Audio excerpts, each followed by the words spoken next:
lost my best friend to 23. She left her body and hovered above me. I saw no shadow, I looked around, searched every building and home that I found. I saw no shadow, but felt a glow. The warmth inside me, it kept me afloat. It felt like heaven had found my bones and gave me comfort when I feel alone. Now you're gone, I'm alone. I guess it's time to get better. Through the pain, I will go alone. If I fall, break my bones, I will scream even louder. 'Cause I'm not dying alone. I lost my best friend to 23. She left her body and hovered above me.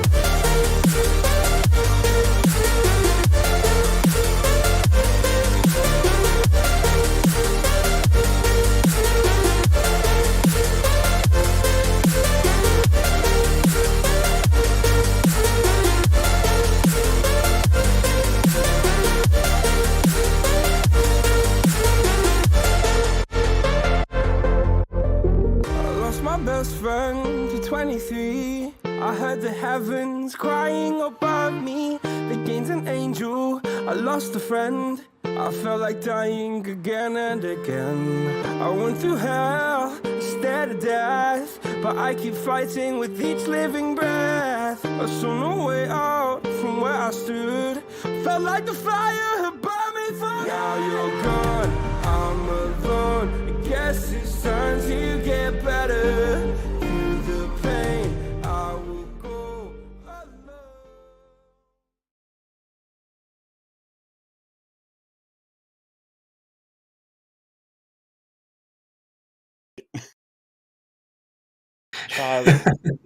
I'm That was the seriously, absolute worst. it couldn't have been worse I'll than never that. Hi, forget this. what's going on, nerds? How is everybody? Chaz basically went 3, 2, 1, and then paused for a long time. And then I started talking because I was like, well, obviously we're live. And then he said, well, I didn't say you're live yet. And then he said immediately after that, you're live. And I was like, okay. Talk about off the rails #1 thanks to Chaz. All right, I want it strike it on the record that Chaz did this to us. Okay, hi nerds, how are you? Welcome back to another live episode on a Wednesday. We are very excited to be here because we have one of our swellest pals in all the world. We got Ethan Duvetter, who is also known as Fish Anything, who is the king of mule fishing, who has come out with a brand new bait. Ethan, how are you? I am doing good. I'm happy we're halfway through the week, and I'm looking forward to talking fishing, man. Always a good time. I'm with you on that. I thought you were going to say, I'm looking forward to the fact that we are halfway through this show, and like, I wouldn't have been surprised. We're like, wow, it's been a swell 5 minutes, y'all, talking fishing with I've Ethan been on this Duvetter. show enough to know that it is not near halfway. What are you insinuating, sir? I'm saying I'll be on the show anytime you guys want me. You know I will. I enjoy the. We'll have you every chance we can, man. It's always a blast. Glad to have you, man. Thanks for the time. Paul, how are you, sir? I'm doing pretty good. I'm laughing really hard. Chaz is somehow trying to blame me for his horrific miscues, and I don't get it. I don't understand how in what galaxy where I say no words am I? Well, I'm barely a bystander. Might as well blame Ethan. Whoa. Pump the brakes. We never blame the guest.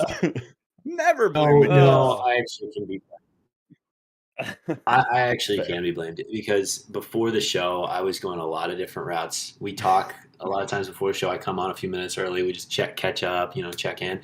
And I was talking about a lot of random stuff. My shift key doesn't work, and that was a whole debacle. So, I'm sorry. I threw you guys off. That's on me. But I do want to shout out Christopher Little. I'm going to take your job here, Jeff.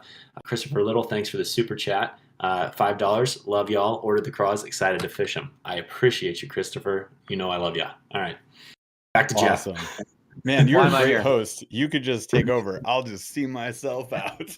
It'll be like the Travis Mansion show. You and I will both leave, and then he can close out the show. Do you guys remember that show when we were on Smallmouth Crushes live and every single guest left? It was like us. We had Fish and Grubs. We had Larry Melton Jr. We had Rick and Rafi. We had the boy Epic Eric. Like all the boys was there from the St. Lawrence trip. It was an atrocity. It's probably the worst live I've ever been on. All right. Well, let's dive right in because we've been blibber blabbing about all this stuff. We got lots to get into. Shout out to Monster Bass for sponsoring this episode and every other episode. We've got a $25 Schmift card Schmiveaway at the end of the show. So you guys got to stay tuned for the Slow Rolling Thunder. We'll be giving out $25. Good to monsterbass.com. They got tons of stuff on there. Could help you get one of the new Monster Bass rods. We've got an update on the ultralight rod too. Ethan, we didn't even get a chance to talk about this.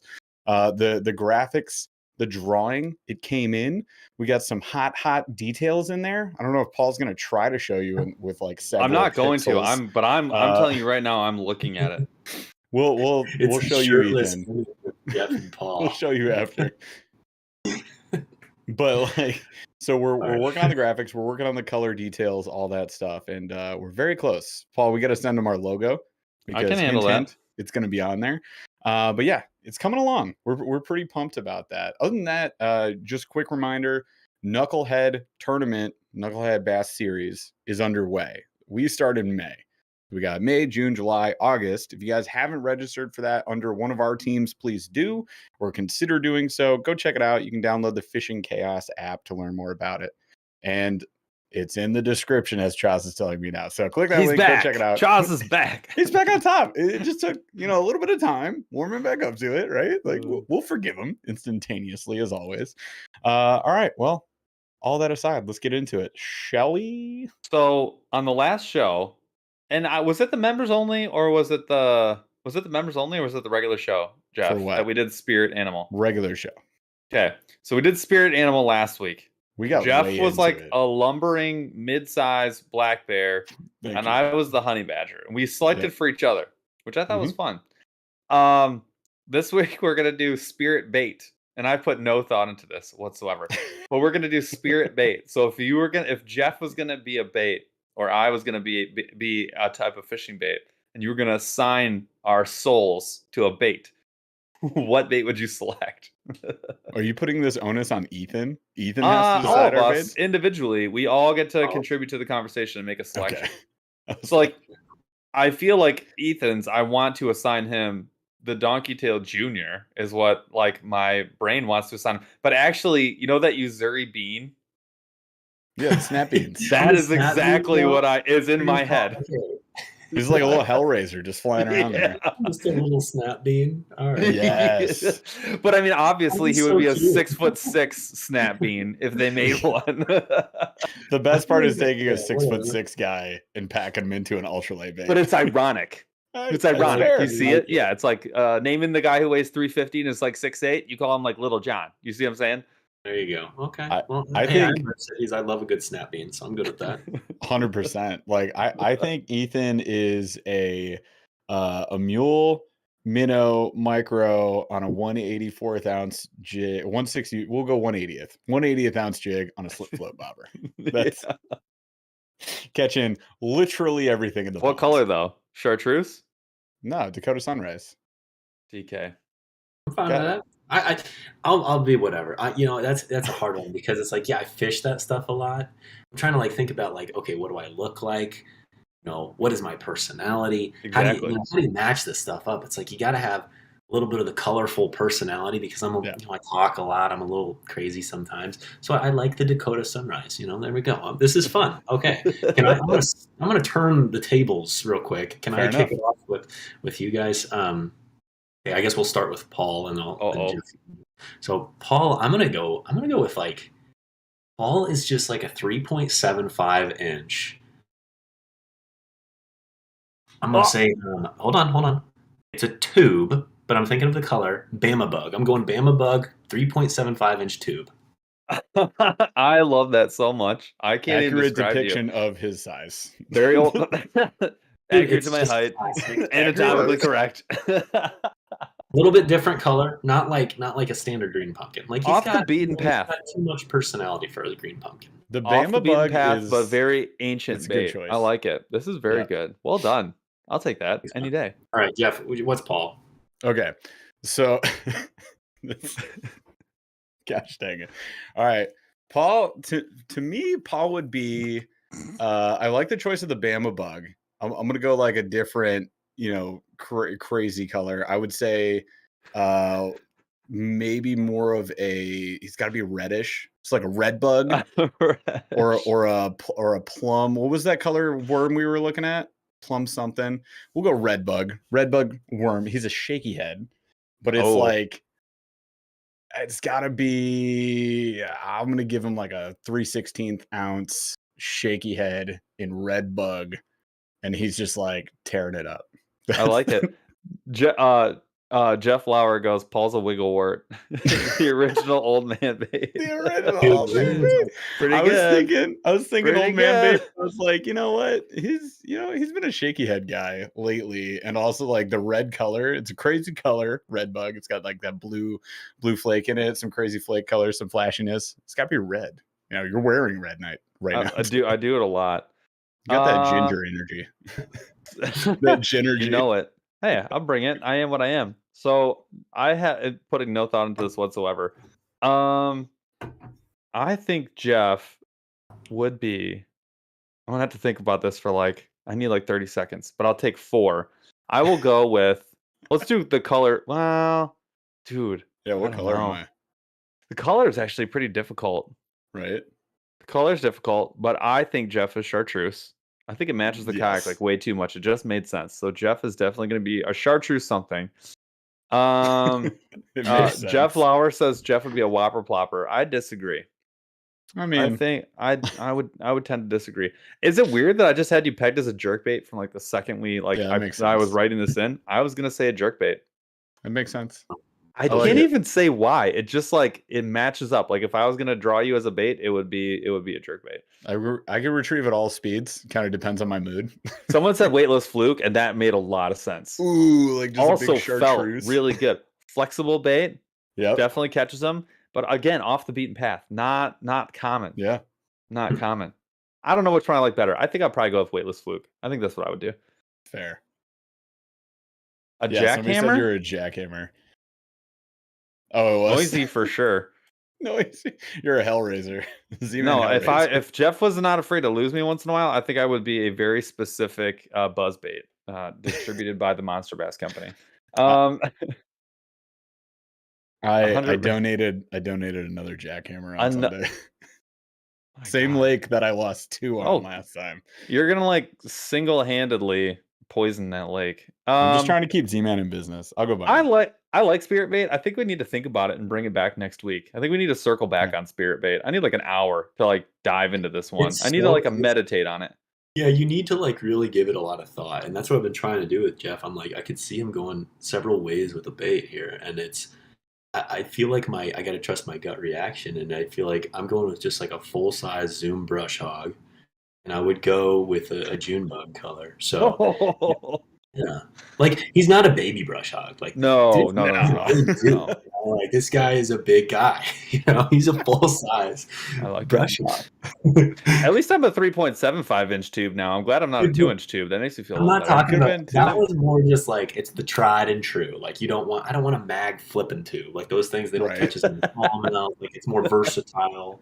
I was thinking but I'm not going bitsy tube with you either. So he's a I'm gonna keep thinking on this because I might write a book about this. Quite honestly, I think we need to start. I think this needs to. I need to somehow incorporate this into everyday life. Social media, on your social media, you have to assign yourself a bait. Exactly. What bait are you? Spirit bait, and then you have to describe it. Dude. I'm gonna. You know what? I'm gonna figure. No, I'm gonna figure this out. Have you ever podcasted before? No, I don't even know where I am. Spirit bait. If you guys are not selecting spirit baits amongst your fellow angler friends, you're making mistakes. It needs to go in your avatar somehow. Yeah, you need to put your face on a picture of the bait, and it needs to be in your avatar somehow. I'm gonna figure this out. I'm gonna do this. There was one that Awesome. I was like, man, the most like offensive thing I could have said. You guys know is it the Zoom centipede? It's just like that ugly little worm. Like I was like, man, if I would have called either of you Zoom centipede, I feel like that would have been hurtful. So I didn't do it. But like I'm just thinking, like, man, you could actually have some hurtful things here. Oh, Like yeah. I'd be Right. so offended if But you that's what called me makes the it so Zoom good. centipede. What? No, I'm a double willow blade spinner bait. No, That's a nice thing. no. It would be like, Paul, you're a Livingston chirp lipless. Like, Paul, you're a Lunker Hunt impact. He took out his headphones. You're a bait that I'd lock into the closet and wait until it died, and then I'd come back and retrieve it. Okay, cool. No, I get it. I see. You're a live target mini umbrella rig. Oh, you. Y- What do you you're hate? you're a lunker hunt spider. How about that? Thanks. We're gonna have to just do this. The podcast is just gonna only be spirit baits. We're gonna go on for another 2 hours. You know, we're here to talk about mule fishing. Moving on. I'm a bait ball. Oh, that's the wow, live okay. target. That's what I'm talking Let's about. leave the mothers out of this, all right? We don't have to go down that road. How dare you? All Okay. right. So let's get into what we came here to talk about. How about that? So as you guys may have noticed, this week somebody dropped a fancy new beautiful bait.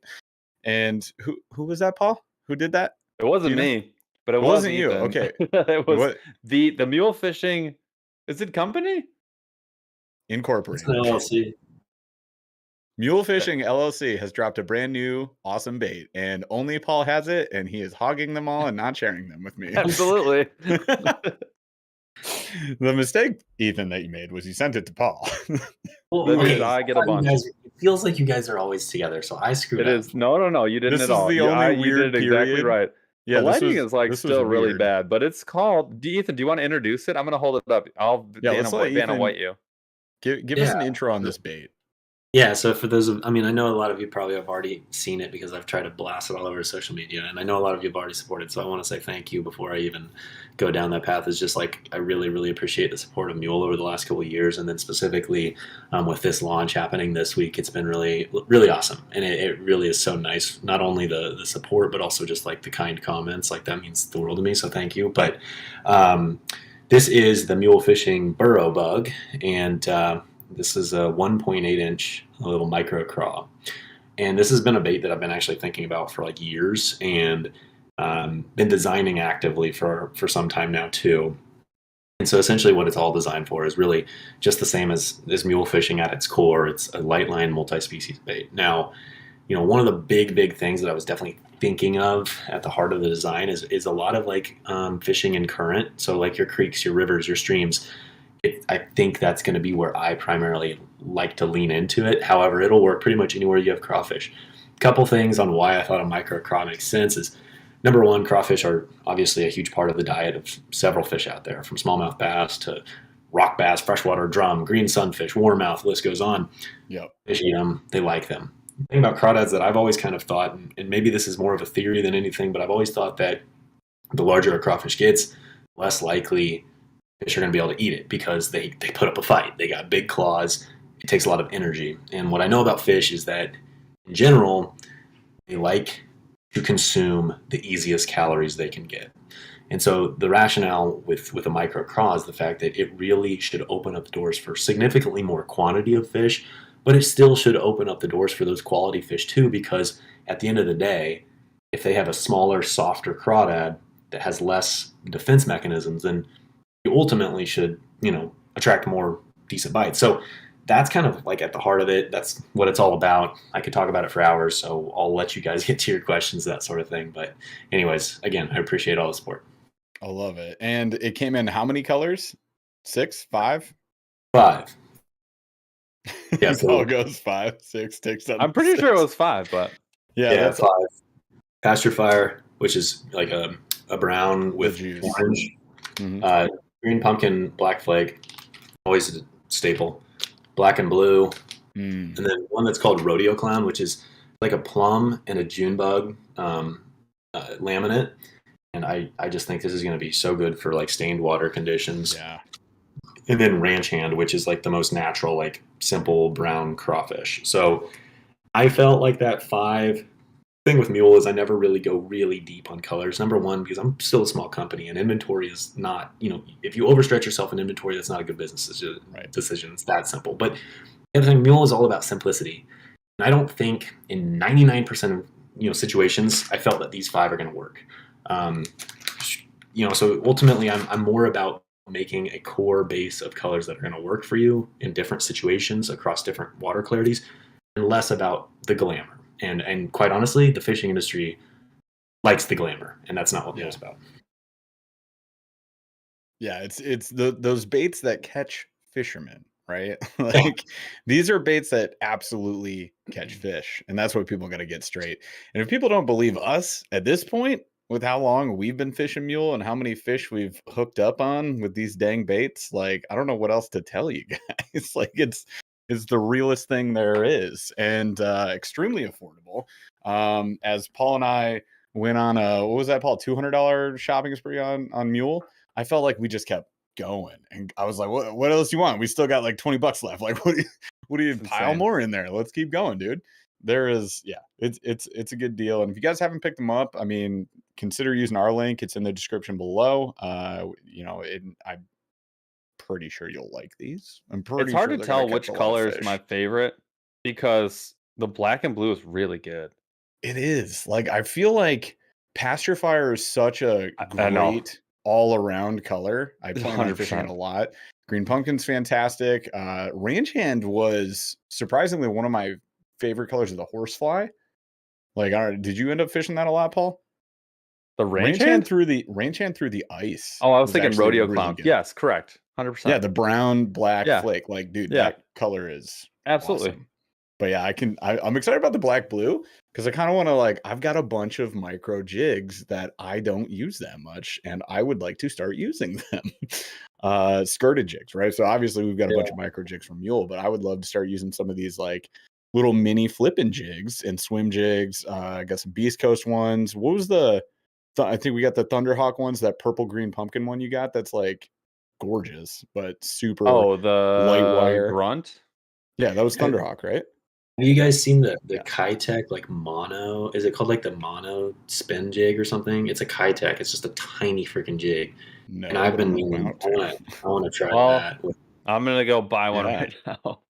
Well, they're tiny, and like I totally agree, Jeff. I plan to do the same thing, but I definitely think like all the colors will probably work, well in a lot of situations. But I agree, the black and blue will be. The black and blue, it's going to be hard to pass up on anytime you have just a little bit of stain to the water. The nice thing about that smaller profile is like that black will just give it some good silhouette, but it's still small. It's still natural enough, I hope, that it wouldn't turn fish off in even clearer conditions. So I don't know. I'm going to play around with all of them. And green pumpkin, though, is probably going to be the most universal. Yeah, but that black. Okay, so you know what I like about the black in this profile is running you just did a video. So I recommend everyone go watch one of Ethan's most recent videos is the drop shot, depending on when you see this, is the drop shot video.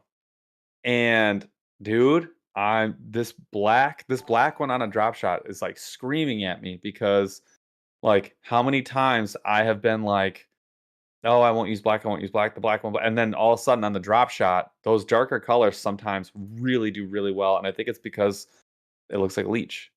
And it's just like a drifting leech. And it's like, it's such a killer color. But it only really works with I think it works really well with black. So I'm excited. That's the first one I'm going to drop shot, actually.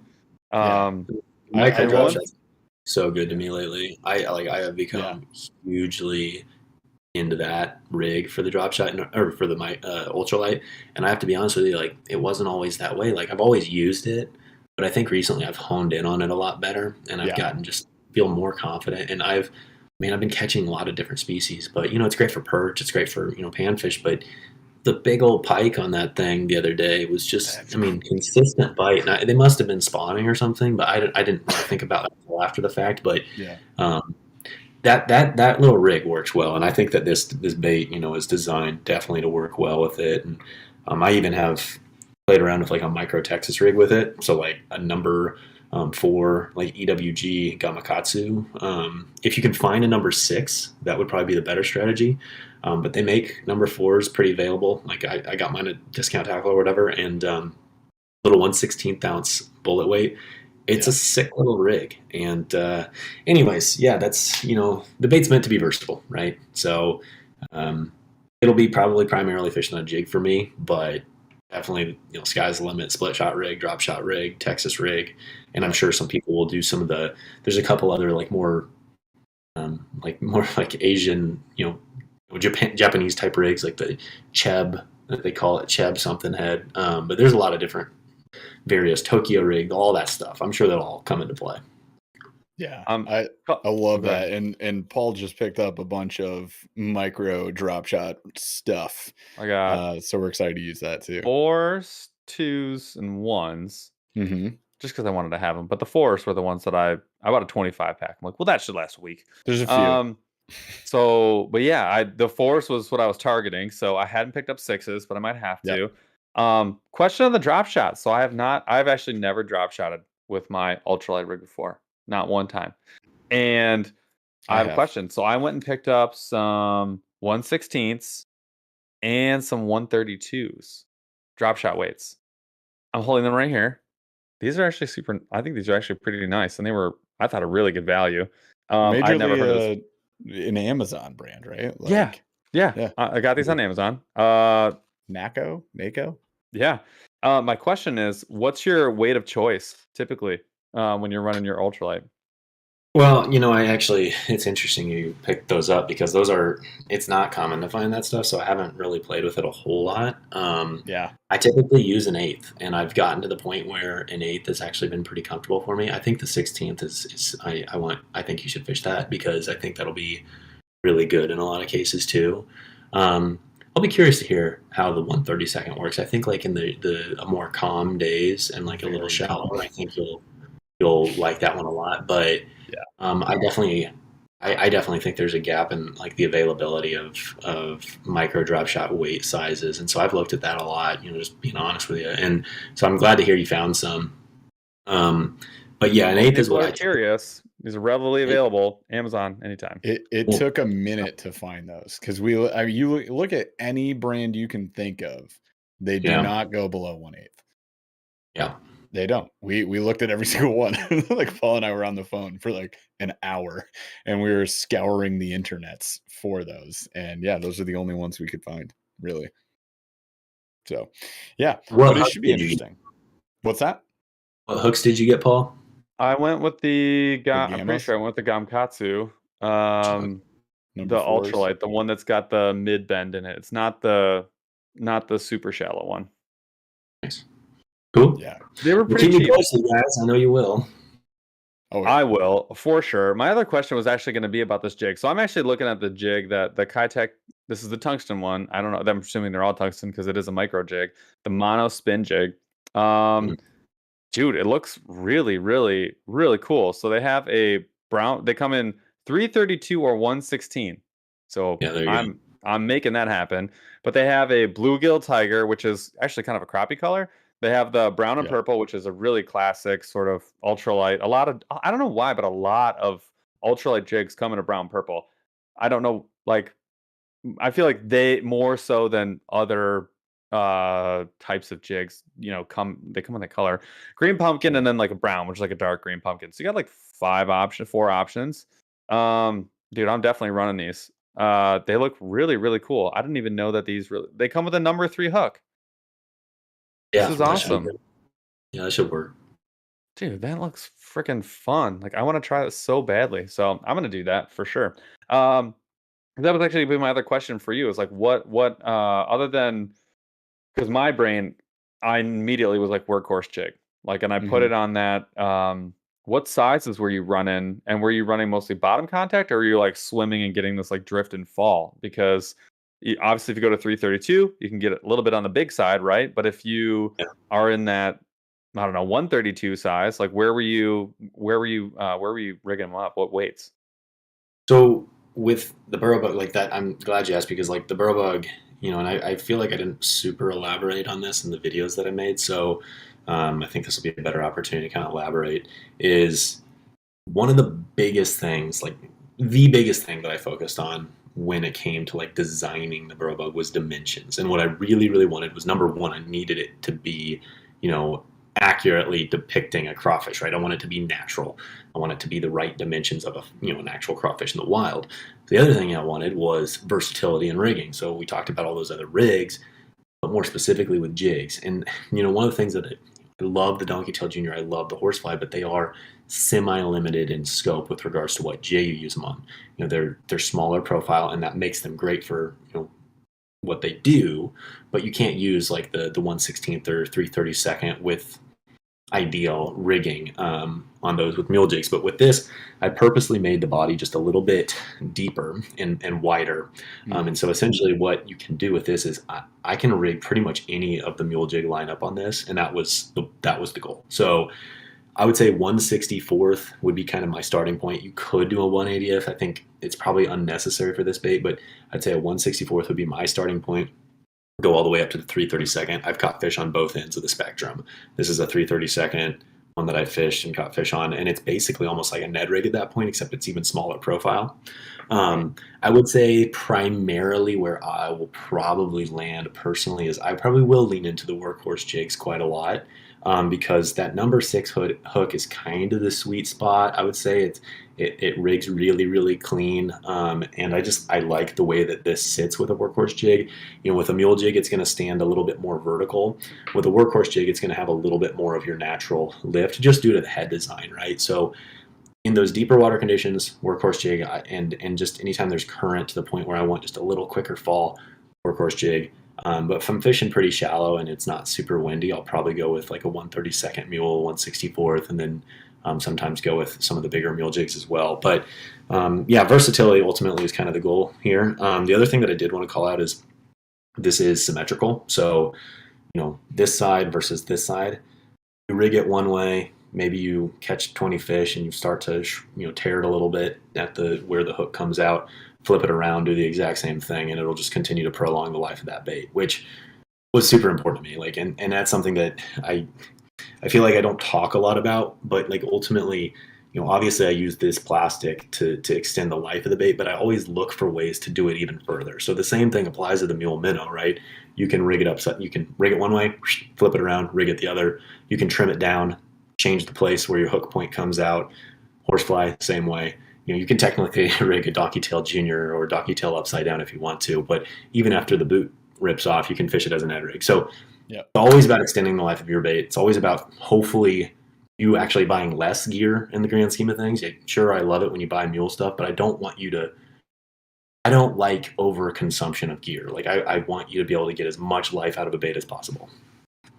Yeah, I love that. It's like you don't see a lot of that. There's definitely brands out there that use this like stretchy, durable material. Some more durable than others. But most of it's just this like plastisol. You're paying for the gilly 2-3 baits, and then like you rig it wrong on a jig one time, one bait's toast. Or you throw it all on an Alabama rig like I did this weekend, and that was fun.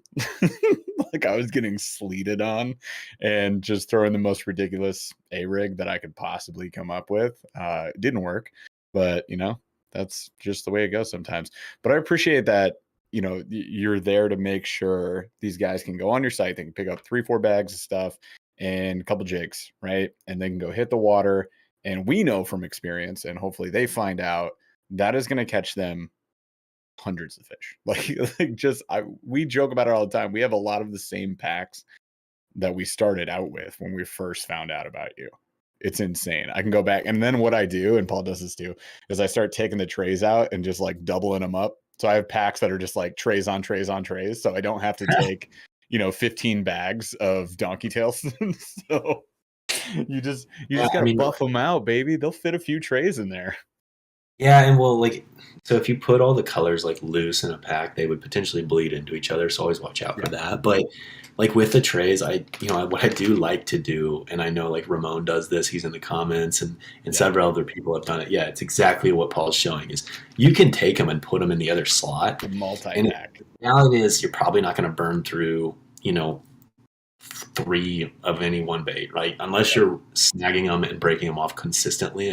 Bryant mentioned that in the comments, but when you mix packs and consolidate them, it just gives you a little bit less weight on the water. So whether you're in a kayak or bank fishing or whatever, you can do that. And the inner trays allow that because the baits aren't touching each other to the point where they're going to bleed colors potentially. So it works really, really well. So I do mixed packs all the time. And it's so funny you mentioned the fact that you were fishing off the same pack as like originally gave you.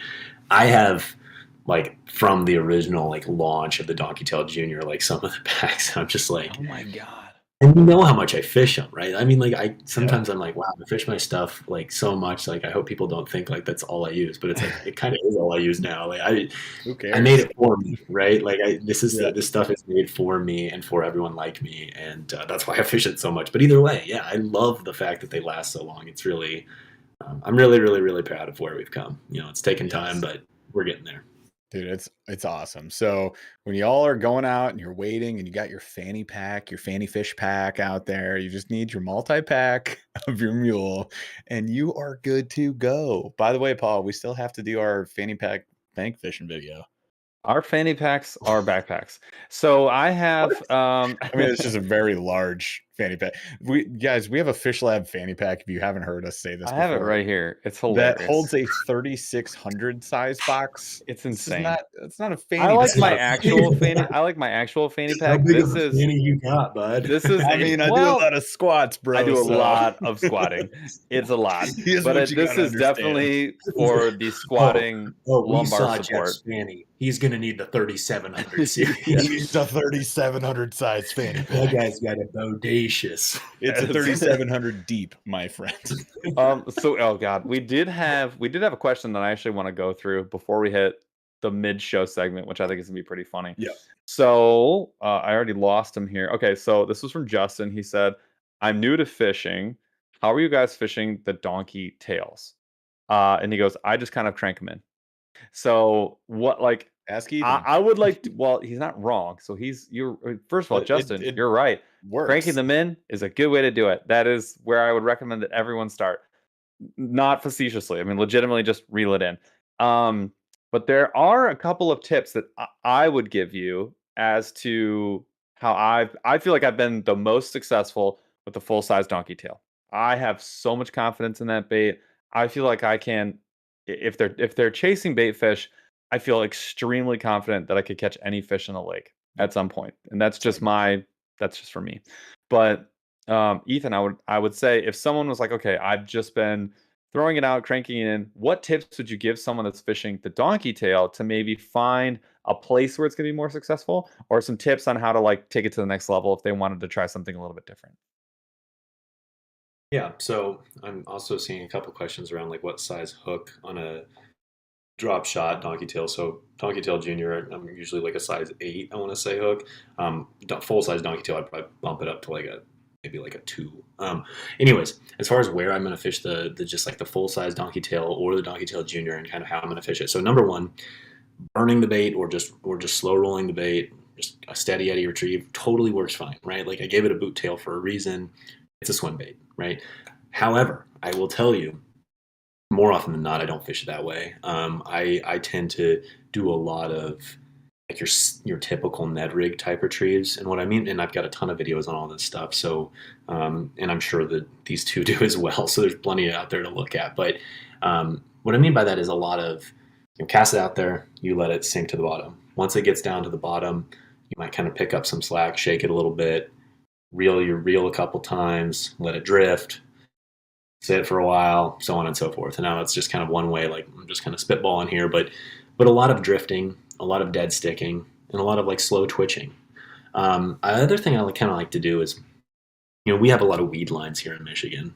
And so I like to kind of cast it up over on the top of a weed line, and I'll start to reel it and kind of keep it up. And then once it reaches that edge, I like to drop it down and drift it down.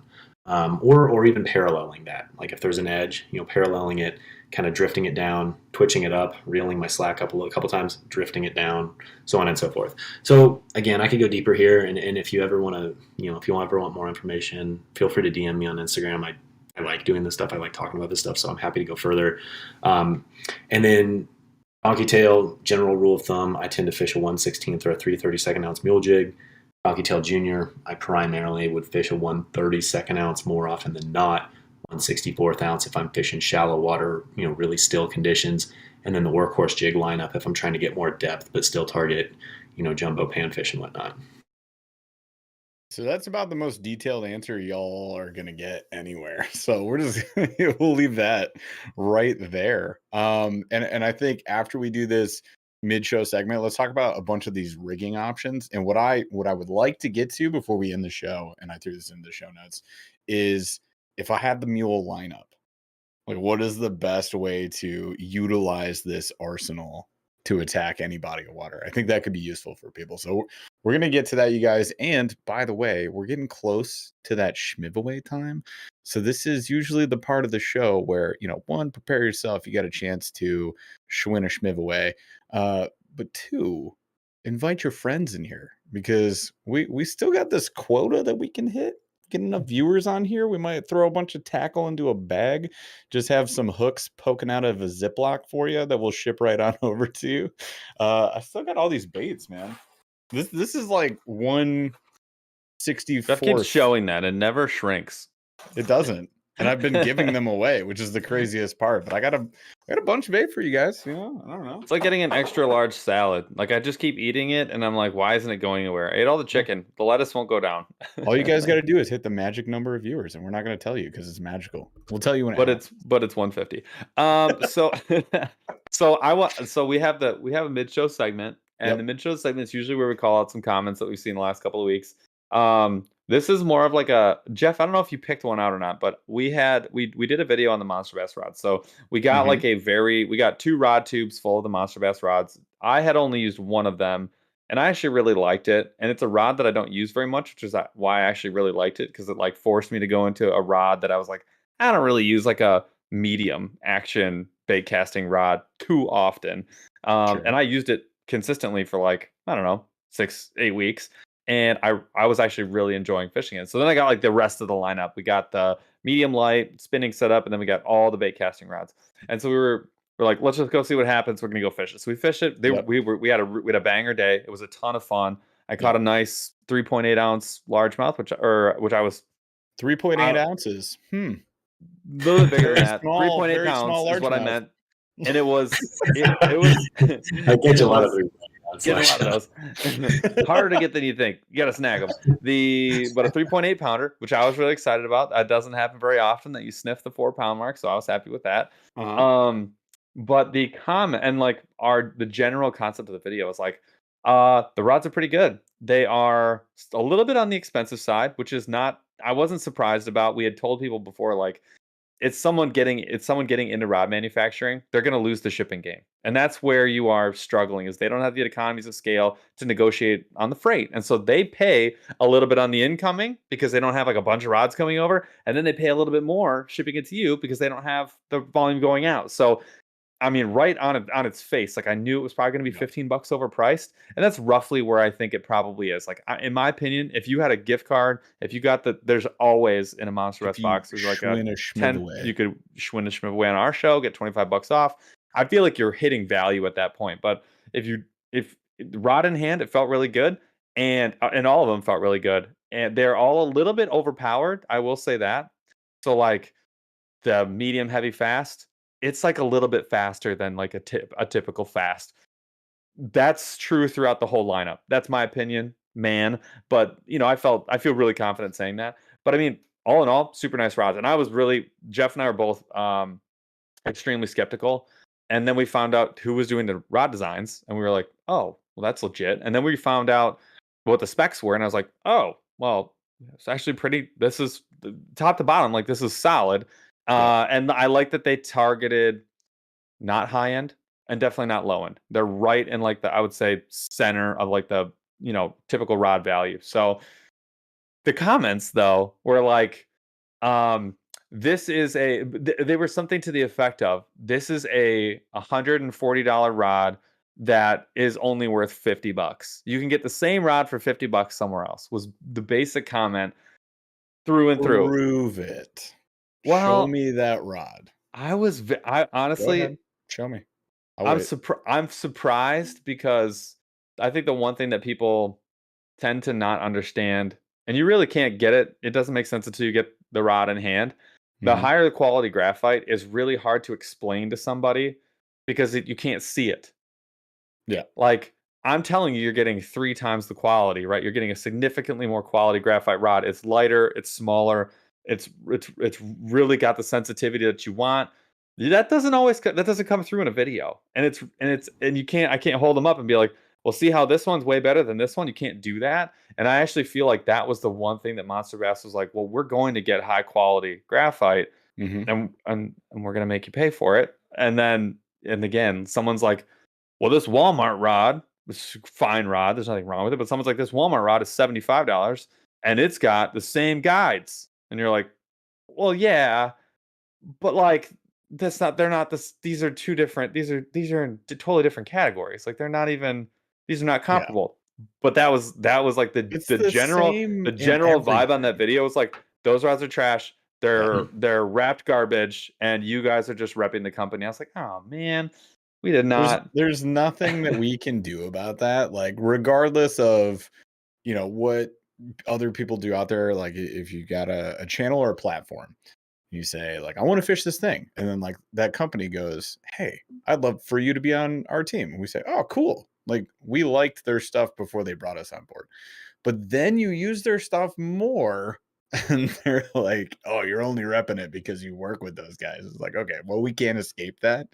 No. Regardless, I feel like we've been massively, transparent and honest with everybody since day one. So, I mean, you feel how you want to feel. That's fine. There's definitely shady folks out there on platforms like this that are spewing nonsense about stuff that actually is garbage.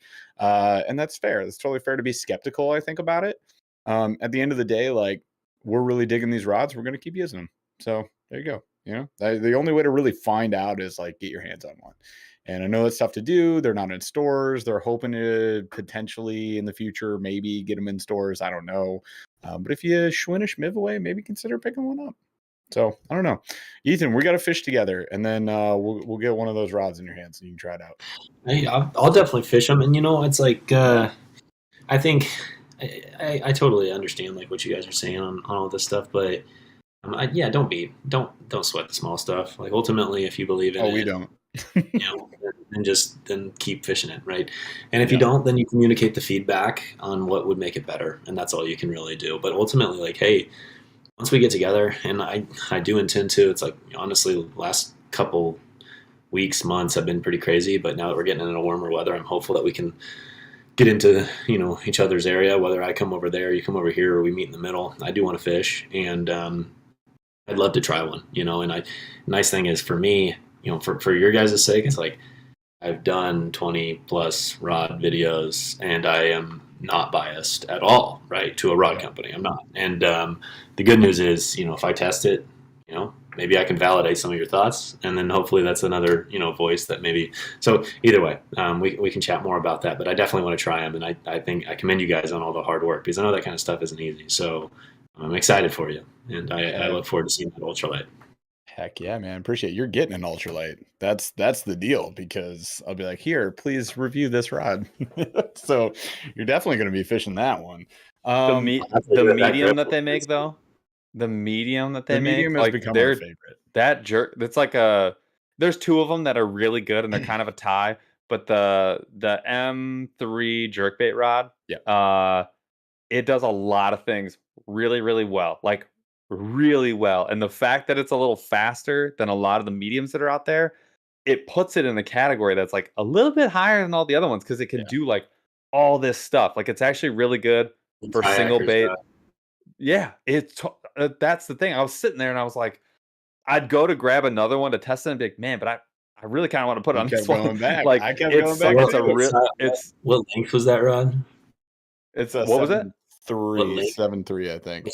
Oh, okay. Yeah, interesting. Yeah, that is a versatility stick. It's Nice. money because it's good for a Texas rig. It's good for a lot of other stuff, but it's really great for like spinner baits and bladed jigs. Mhm. But then it was awesome on crankbaits too. Like it was actually really good for everything but small crankbaits, and it handled fish really well. But it was really smooth. Like Yep. all the casting on these was like comically smooth. Yep. Granted, it was brand new. It's right out of the box, but still, it was. I don't know. Anyways, I'm Out of done. the That's teeth. all I have to say. I like that one a lot. If people are Get looking to off your try one soapbox. and you don't have like a good medium mod or like just a medium, Like, because not a lot of people have a medium. I would, if you can afford it and it fits in the budget, I would recommend it. I would recommend it to myself, and I have 2 of them because that's the one that they sent me, and then they sent me an extra one. So I was like, well, I have 2 of these now, so I have them all the time. So no wonder you keep going back to it. Gosh dang. Yeah, All right, you know. so let's talk rigging. Going back to mule fishing here, I want to talk about. We've dropped a few different ideas, but let's just say, like, if we're rigging, start with the burrow bug. Obviously, it's the newest, so let's start with this craw pattern. Like, your top 3 ways that you want people rigging this out the gate, assuming they don't know that much. Maybe they're like newer, they pick this up, it looks cool. What would you suggest to them so that they go out and get on some fish? I would say, yeah. So first and foremost, like if you're fishing, it kind of depends on the conditions and where you're fishing, kind of what you're fishing for. We're just thinking multi-species here. I'd say creek fishing, shallower water, something like a 1/32 ounce mule jig, rig it up and fish it, up in the shallow water into those little, even drop it into the holes, that sort of thing. If you're fishing more of like a traditional river system, a little bit deeper water, a little maybe heavier current, that sort of thing, you might go up in size and do something like a workhorse jig. I'll probably use a 1/16 ounce workhorse jig, like huge chunk of the time.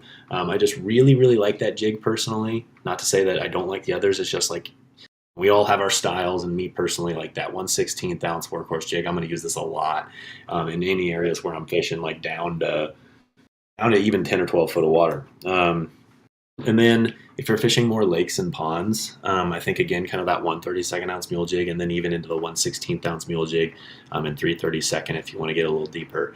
But ultimately, clearly what I'm saying here is that run it on a jig, and even if you wanted to use another company's jigs, that's fine too. But ultimately, they are kind of designed around the mule jig, so hopefully you can see the benefit of that as well. But the other rigs are kind of other things that I would do if I had it in my box and I had it in my arsenal. I'd be like, sometimes maybe it's like, hey, conditions call for a drop shot, I'll rig it on a drop shot. Conditions call for, something where it's like I don't want it on a jig head, I'll rig it else, something else. But I'd say 90% of the time I'm going to run on a jig. What was it? Did I miss anything? No, man, it was just it's like starting to pour outside. It's starting really? to pour out. Oh well, it's probably headed our way. I have a question. In my mind, I was like, man, do they make like a 1/16 ounce bullet weight? Because if they do, like, yeah, for sure they do. I'm here for it. Like, I do not, and you want to do the mini Texas? Yeah, maybe So I do. I have a couple dozen, man. If you want some, I have it rigged up on a rod over there, the micro Texas rig, and I've got images on my phone even. Like 1/16 ounce bullet weight with that small Texas rig hook, it's going to be really, really nice for like a lot of weedy conditions and shallow vegetation. So if you're fishing a pond and you're comfortable, like if you're comfortable with an ultralight, and the Texas rig, it requires a little bit more skills with an ultralight, we'll say, because you have to really balance that drag setting and make sure that you've got enough drag power tightened down to where you can get a hook set, but not so much to the point where you're snapping off. And It's weird because when you think ultralight, you're using light line, you're using low diameter line that's probably going to be more prone to breaking if you're not careful. Texas rig requires a pretty beefy hook set. So it's a kind of a fine balance. So I'd say that I'm not going to necessarily recommend the micro Texas rig like as a first thing.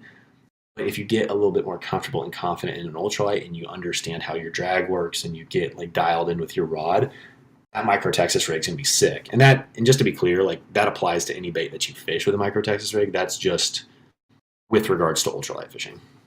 Well, because I totally agree with you, and that was kind of my question. I was like, in my brain, I was like, skills aside, what would be the best way to fish this forever and ever? Amen.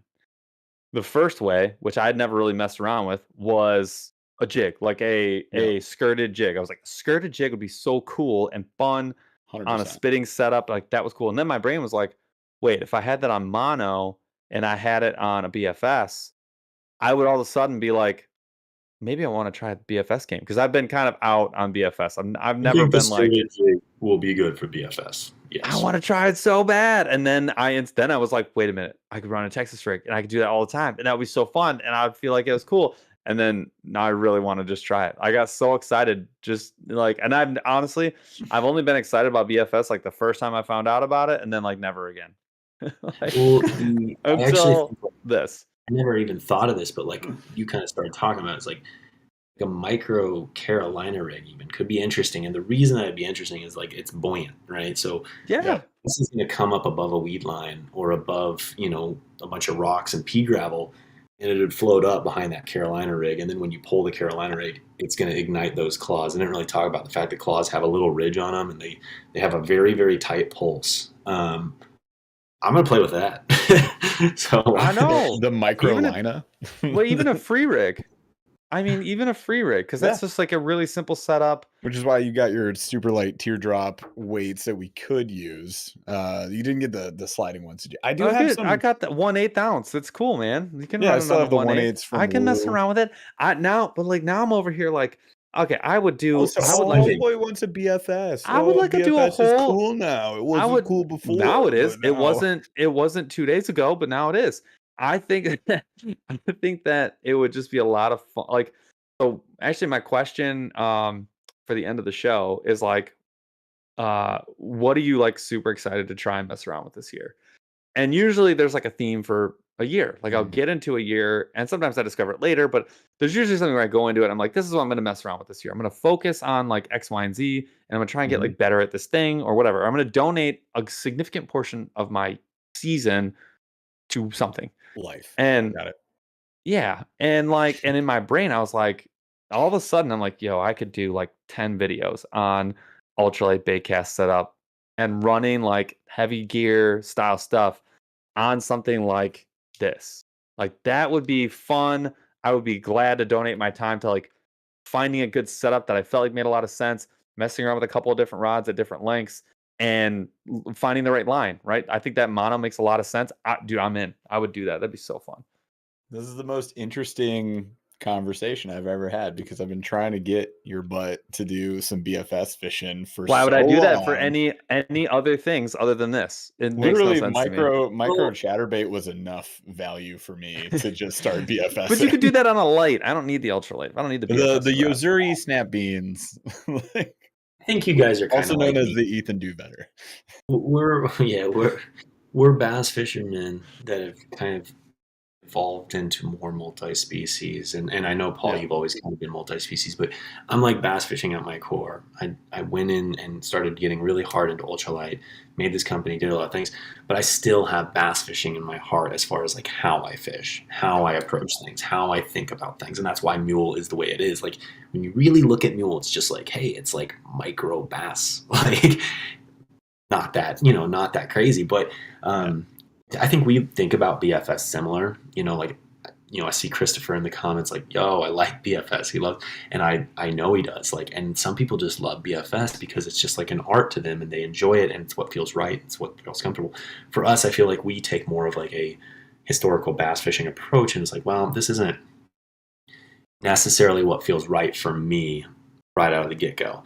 But I do think that BFS is going to be, I'm going to like BFS the most with stuff that's more in that 1/16, the 1/32 on the low side to 1/8 range. And again, kind of more of like the traditional like power bass fishing stuff. So your Texas rigs, your micro skirted jigs, your chatterbait, your spinner baits. But I'm probably not going to like it for like an ultralight jig and for panfish. It's just, I'm way more comfortable with a spinning rod, and I just feel like the spinning rod, to be fair, is way more versatile, and it's probably more effective in most cases.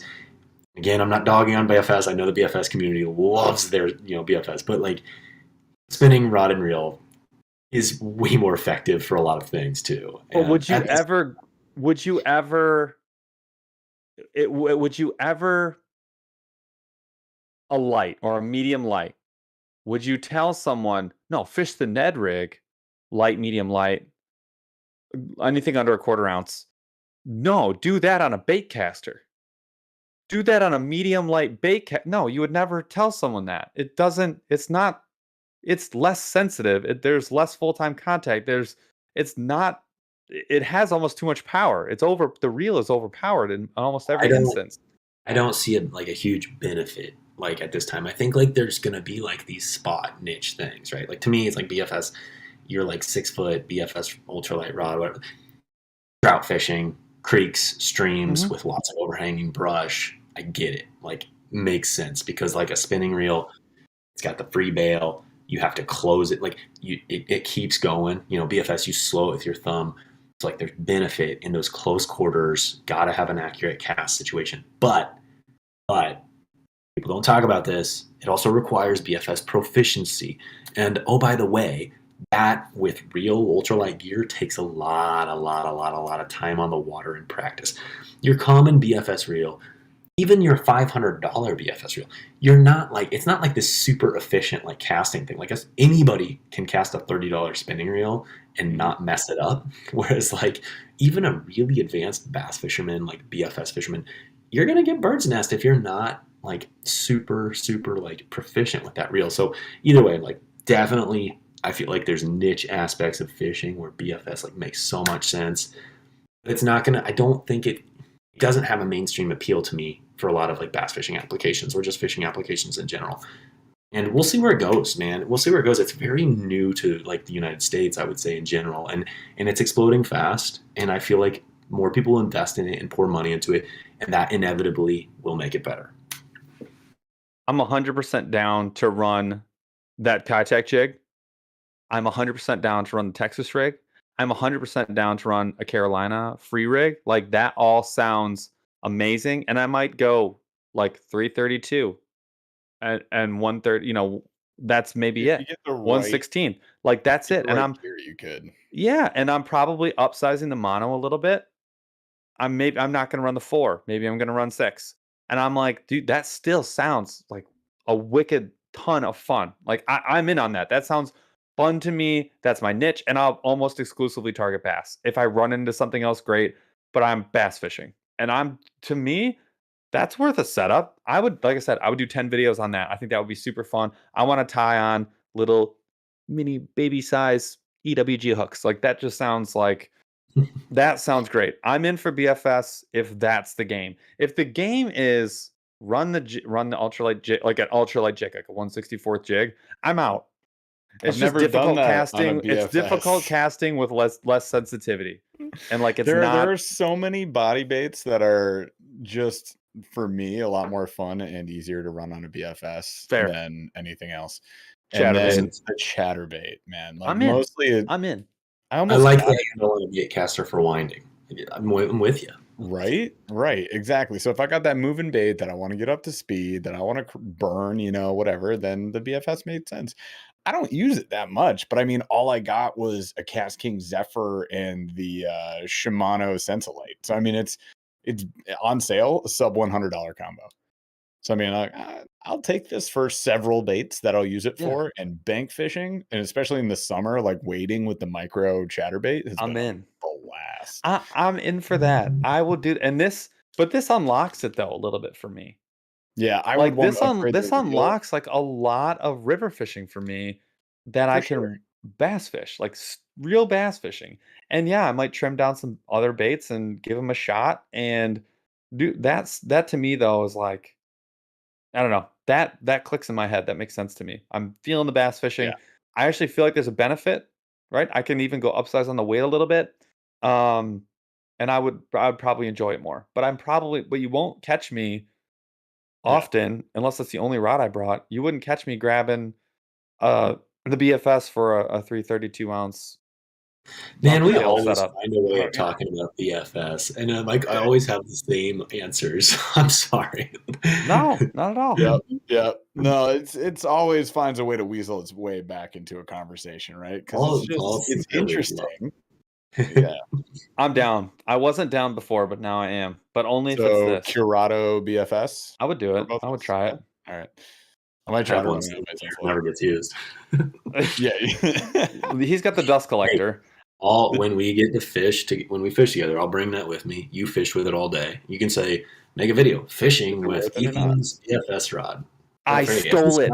Will I give it back? Bro, you need your clickbait. I will want it back. It's like the Dobbins. It's the Dobbins and the Shimano. Oh yeah, it's like a $700. Like, I stole Fish Anything's BFS combo.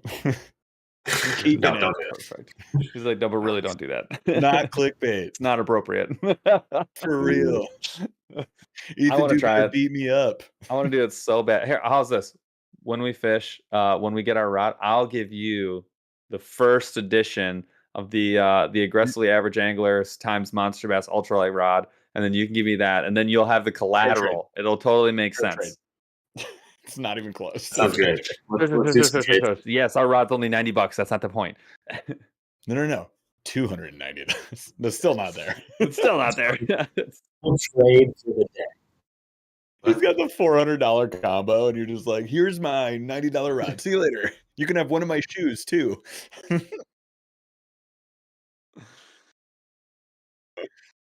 No, All right. I'll have to pay them to take it. This was Paul's. This was Paul's. Gross. Nasty. Was it Jeff's? I'll take that one. It'll be $1,000. Okay. Paul's -$2, please. I love it. All right, let's jump into slow rolling thunder, people. That means it's time for a schmiveaway. So if Chaz, whisper into my ear how many people are currently in chat. Fail. All right. Well, you guys got to do better again next week. I already told you. So it's 150 number of viewers for the secret extra special schmiveaway. That's what we call it. That's a code word for it. So instead, we're going to do a $25 gift card to monsterbass.com. So make sure you guys are saying something in chat. Doesn't matter what you say. You can ask a question if you want to. And by the way, before we jump into slow rolling thunder, I want to scroll back up because I missed my boy. Ramon Outdoors did drop a $5 super chat. So cheers and thank you. I know it was 47 years ago that you did that, but thank you so much. And he just says, Jeff said it. These are baits that actually catch fish. They make a below average angler like me feel like a pro. Black and Blue killed it for him. So awesome. Good to hear. He's talking about the Burrow bug. I'm assuming I did. I mean, that's dude. fun. Ramon got him like the same time as you guys. He went out there as soon as physically possible and fished and filmed. And I was just like, I love it. It's just so funny. Like, I'm so happy. He was obviously excited. And I wish I could have got you guys these baits earlier. I'm sorry. I've just been like way behind all year. So if I didn't have my wife ran Boston. Oh, I should mention this. So Haley ran Boston on Monday. Boston Marathon. The Boston Marathon. Go. And she, as you guys, a lot of you guys know, we did that fundraiser. Her total fundraising goal was boosted significantly after our show. She ended up with $12,229 at last check. I believe that was the final. Nice. And then she did finish the marathon and she had a great time. So that, first of all, congratulations. Extremely impressive. Super proud. But also, she was gone for the weekend. And so I went to the cottage. So I was actually, if it wasn't just me, I would have gotten some more time to fish. But I had 0.4 seconds to fish, and I did not get a chance to test them. But I was hoping for the dual nap. I was hoping I would get like 2 hours where they were both down. Didn't happen. They were on the alternating schedules, and lonely dad did not get the time. But we'll get to it. I promise you that. If Paul hadn't taken them away from me, I would have fished them because I actually was fishing. Right. Yeah. Should have held them hostage. I would have used them. You just need to send me $700 in a BFS setup, and you can have them. Fair trade, dude. And I went fishing Sunday, and that was the day that the temp dropped 25 degrees during the day, and it just dumped rain. It was absolutely insane. And I went out in shorts and a windbreaker, and I was like, this is going to be fun as the temperature just careened to 0. I suffered, y'all. It was awful. I was out there throwing A-rigs because it's what I was trying to do for the day. Sometimes we make poor choices, poor life decisions. Let's do some slow rolling questions. I got some fun ones for you guys. Combo. Paul helped. All right. But we've got some fun ones for you guys. Paul assisted. This show is fun. This first one is all Paul. The rest of all right. So first question, slow rolling thunder. If you had $100, and there's a reason for this question because somebody has $100 to blow at Amazon Amazon today. So $100 on Amazon. What would you buy? This one will be open because the next one is more specifically for fishing related. I'll say. I But haven't. Do you want this one to be fishing related? Well, Specifically? I did have a different answer, but now my answer actually would end up being a whole bunch of like I'm gonna look for some size 6 hooks. I'd be looking for some Fair. like mini Texas rig hooks. I'm looking for the 1/16th bullet weights. I'm looking for like All the that's it. randos, which for Yeah. whatever reason, all these other brands don't carry. So we'll go. All I know All is right, so this was a big find on Amazon, those and are it great. came to my house in a Yeah. day. I don't even know how they did that, but like Amazon, the bro. freaking heck. Probably got droned. Anyway, so fishing related, you got $100. Ethan, what are you buying with $100 on Amazon?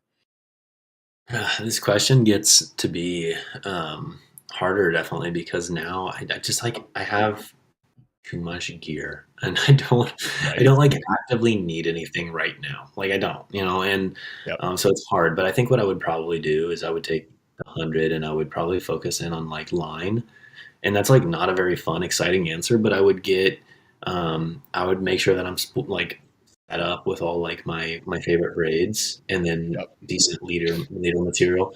I just like I love 6-pound braid. I do, and gotten to the point where most of my ultralight reels have braid on them. And if you'd asked me about a year ago, I would have been pretty heavy on the copolymer. But I'm getting to the point where the more high quality braid, and that is a really important part of it, I fish, the more I really just I don't fish much else. So, and braid's expensive, so it's like I'd probably take the 100, get a bunch of spools, be on my way. That is a good call out. I do see Such a some good good one. stuff in here. I see clearance ice gear is not a bad option at all. There's definitely a lot of good sales on Amazon, a lot of good clearance items. The funny thing, I'll say this before I give my answer. The funny thing about Amazon specific baits, like Amazon baits being like Suya Gang and like True Send and all these like whatever, just straight overseas brands, right? They are getting more expensive. Have you noticed that? Like you type in fishing, whatever, and you're looking for something else, and they're always in the mix. But I saw like some True Scent, like a 5-pack of paddle tails, and it's like $18. And I'm like, wait, what? Because Paul and I were gonna do. I refuse to Same buy here. that stuff. Well, If you don't invest in yeah. like making your own stuff, and you don't have the real authentic ideas, and you just have a bunch of bulk stuff that you repackage, I won't do it. Like, and that's honestly like Amazon. I actually don't even like buy much from Amazon in general anymore, and it's nothing against them necessarily, but like that kind of stuff, I just like. Sorry, but I refuse to buy it. Like I won't touch it. You don't want to line Bezos's pockets. I see. Okay. I don't want to line people's pockets that don't put any of the hard work into it. Like no, 100%. I will offer a trash. counter argument that I don't think is a killer, but it's Mhm. something to consider. A lot of times when you're paying for some of those things, you end up paying a huge markup.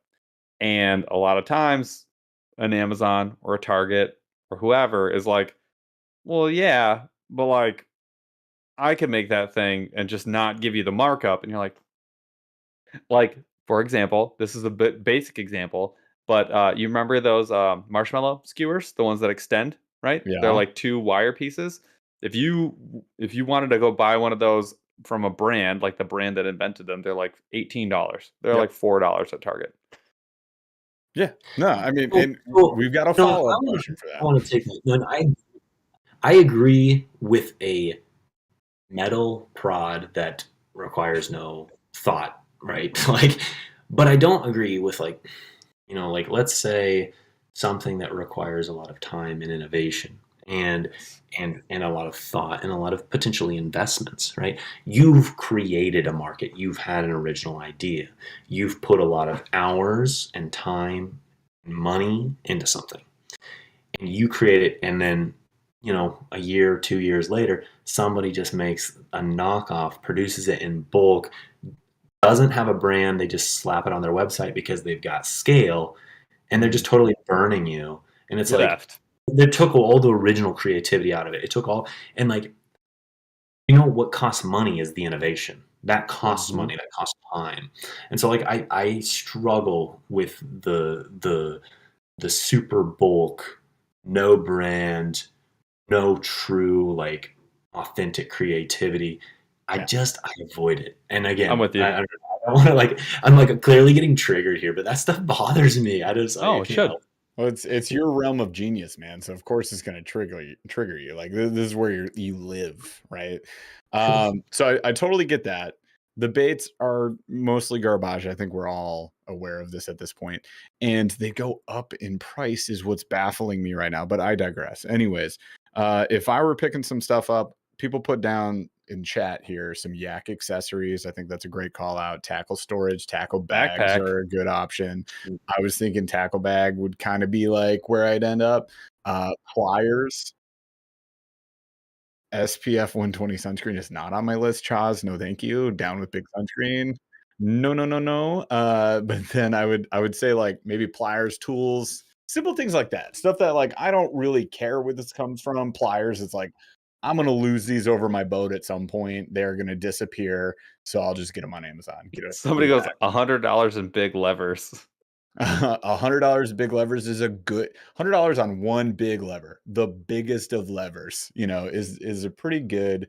Ethan wasn't here for this joke. No, so he doesn't wasn't. I understand. It's apologize. okay. A functioning scale is a good option as well. Scale's a really good one actually for $100. I don't know if you're gonna spend all of it. Into accessories, right? Like that would be a great accessories, pliers, braid scissors, any of those things that you guys, we burn through. They last a season at best, and then you need like a new one. I think those are good options. Yeah, well, it's right there, man. All it's good for is opening bottles now. All right, so question number 2. Let's jump into this, and then we'll do the Schmiv after this question because I want to ask this question first. So I saw in chat earlier on somebody brought this up, and I've been seeing this brand. We'll call them a brand. Is that fair? Sure, we'll call them a brand. This online store thrown around like crazy. You guys remember when Amazon was hot and everybody was like, I bought fishing lures on Amazon, and then it was wish.com, and everybody was like, oh, I bought wish.com's Wish. worst reviewed. I know Paul was very confused when I was texting him about this today. He's like, Wish? I've never. He's like, it's a new Wish. I was like, I don't know what you're talking about. Nope. Anyways, so wish.com is like super cheap, random things. And then somebody in chat mentioned Teemu today. And thank you, Cody, you're right there. So Teemu is the new wish.com. You guys check it out when you get a chance.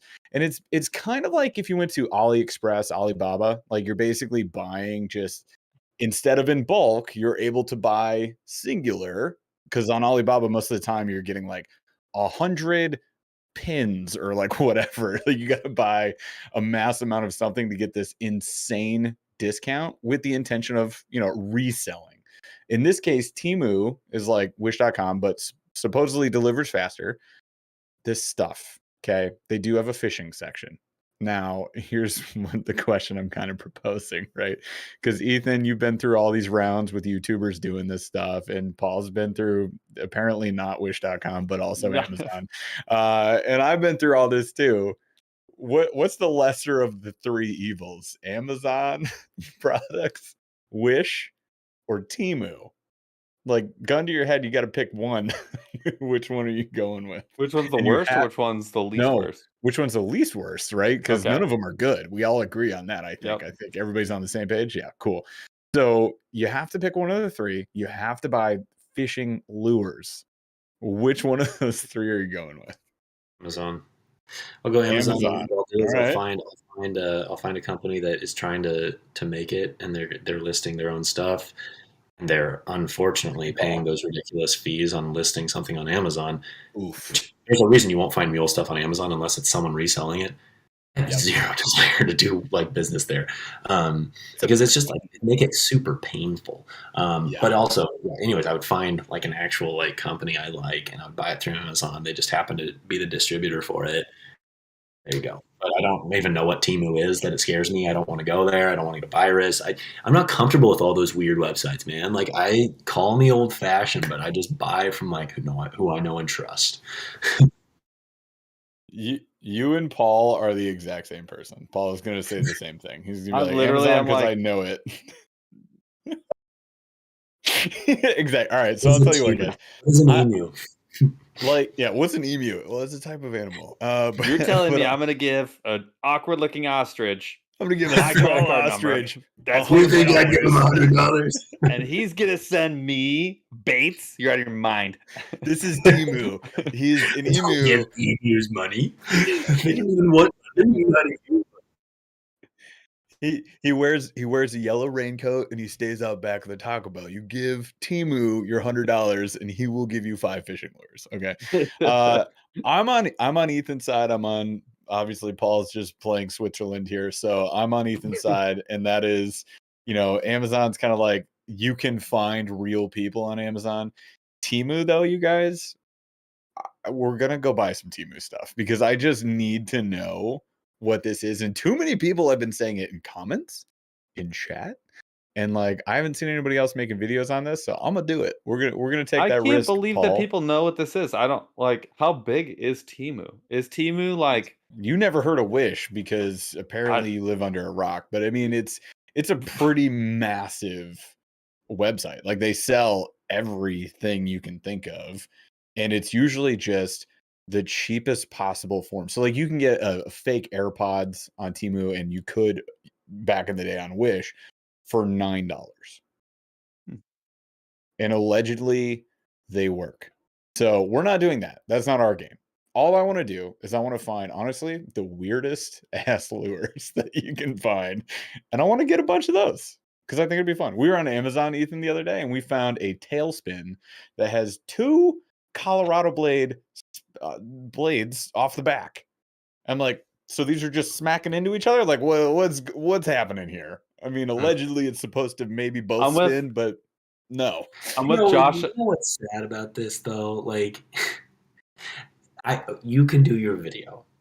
But what's sad thank you, this Ethan. Thank you. is that people, why are we allowing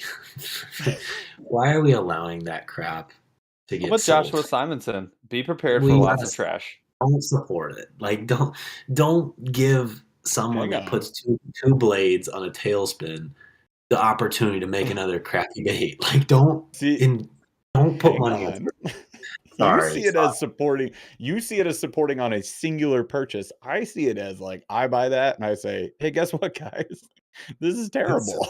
Because so many people are still asking. And like the other thing with Teemu that we could get into, and we got to do our giveaway right now. So, but the other thing, we'll just end on this, that we could get into with Teemu is so many people are like, is it worth it? And I'll tell you this. I tried to order an insane looking deal one Black Friday from a certain company that we'll just say the initials are FCP, and allegedly does not exist anymore. And they had a Concept Z bait casting reel for $59.99, and I was like, okay, this is a $200 reel. $59.99. I was like, nah. And so many people were like, oh my gosh, have you guys seen this deal? Have you seen this deal? None of these guys were buying it. And I was like, okay, sure. So I went and I made the purchase. And guess what I got? Nothing. I didn't get a reel because that company is full of it. They don't exist. It's not real. That was a total scam. And I believe they've gone down at this point. If you go to Better Business Bureau, and if you can figure out what FCP stands for, you can find these guys. I have no idea. They have I'll tell you after the show, but they have one of the most insane BBB pages I've ever seen. And I worked for a gym company that was basically a front, and they had a hell of a BBB as well. So yeah, if you're ever bored, just go read like some Better Business Bureaus, some of the worst Better Business Bureaus pages. They're hilarious. Anyways. Yeah, exactly. Like, so what I'm seeing with Teemu is like, I'll get on here, I'll tell you guys about the whole experience. And so many of you have been asking, hopefully I can just put the idea to bed for you. And maybe I'll be blown away, Paul. Maybe it'll be the most amazing thing in the world. You're going to make a sale. The show will be brought to you by the Teemu Emu. The Teemu Emu, which is me in an emu costume. I'm like, I'm Team Emu. It is Liberty Mutual. It's perfect. Yep. It's better because they're going to steal that too. Anyways, whatever. We're going to play this game. So let's do a giveaway. Craws?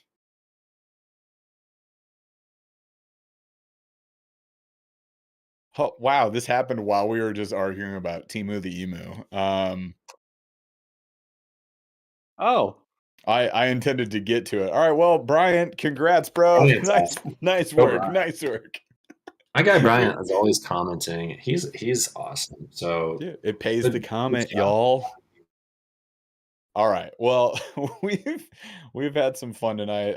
Paul and I need to go buy some Kitech tungsten mono spin jigs. So and also a lot of number 6s, number 8s, some 6-pound mono. What else do we need?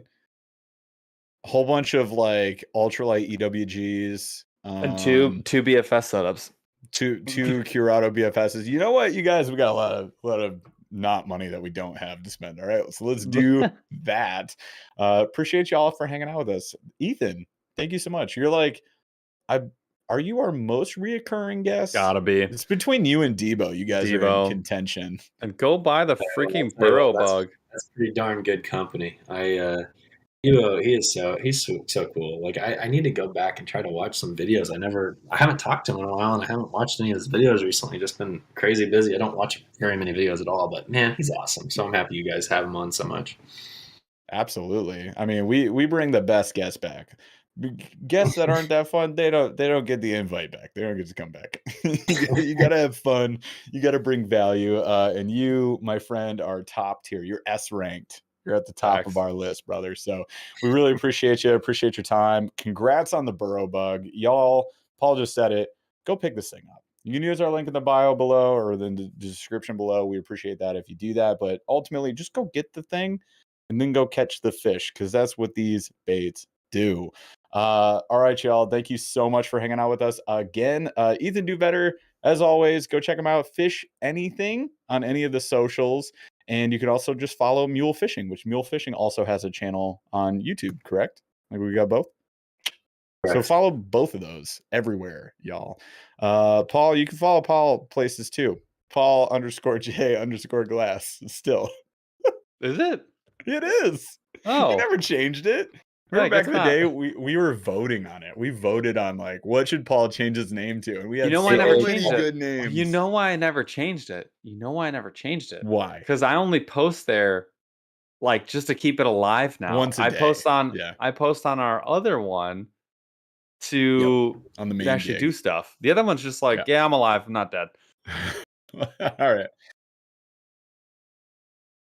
There already is one.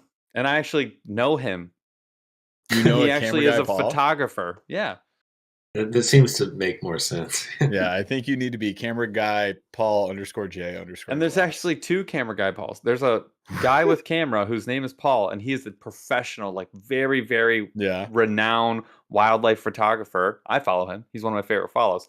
Then there's camera guy Paul. That's his actual handle. He does photography for my brother's band. You should just do AA. Well, you should make one of them AA Anglers Jeff and one of them's AA Anglers Paul. But then I have to maintain it. I like this. Like, I've got my own. I've got just my own account. Our balance. Yeah, we're in it now. But if I ever have to, if there's like War of the Worlds happens, then maybe I'll change it for you guys later. I love this. Compulsive EDC just said Paul is the #shorts king. But all I can think of is Short King. That's it. That's all that's in there. I was just picturing you in booty shorts when I saw that, but then I realized he meant like Instagram, like the YouTube shorts. Or whatever. I mean, if you're talking bird dogs, then yeah. You're talking 5-inch. Yeah, I am. 5 smallest inseam you can handle, my friend. All right. Well, on that note, I think we should probably close out the show because we're still live. Chaz takes out. Love you guys. See you next week. Same place, same time. Bye. Bye.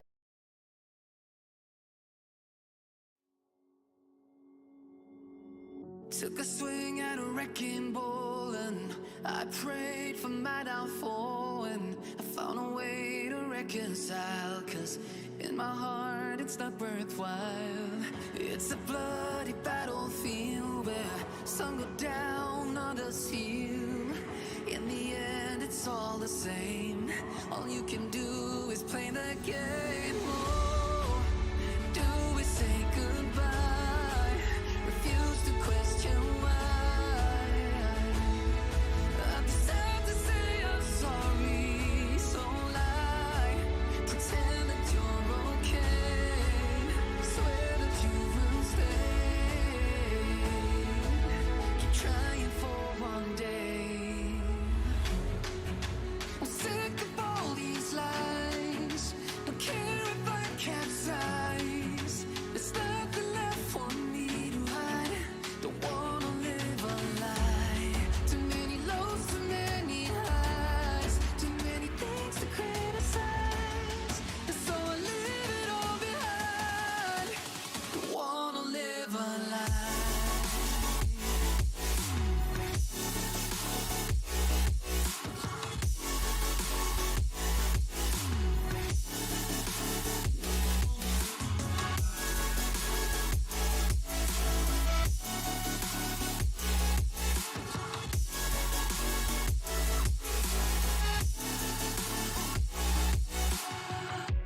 at my feet and forced me down a dead-end street when all I had went up in flames, burning only dark remains.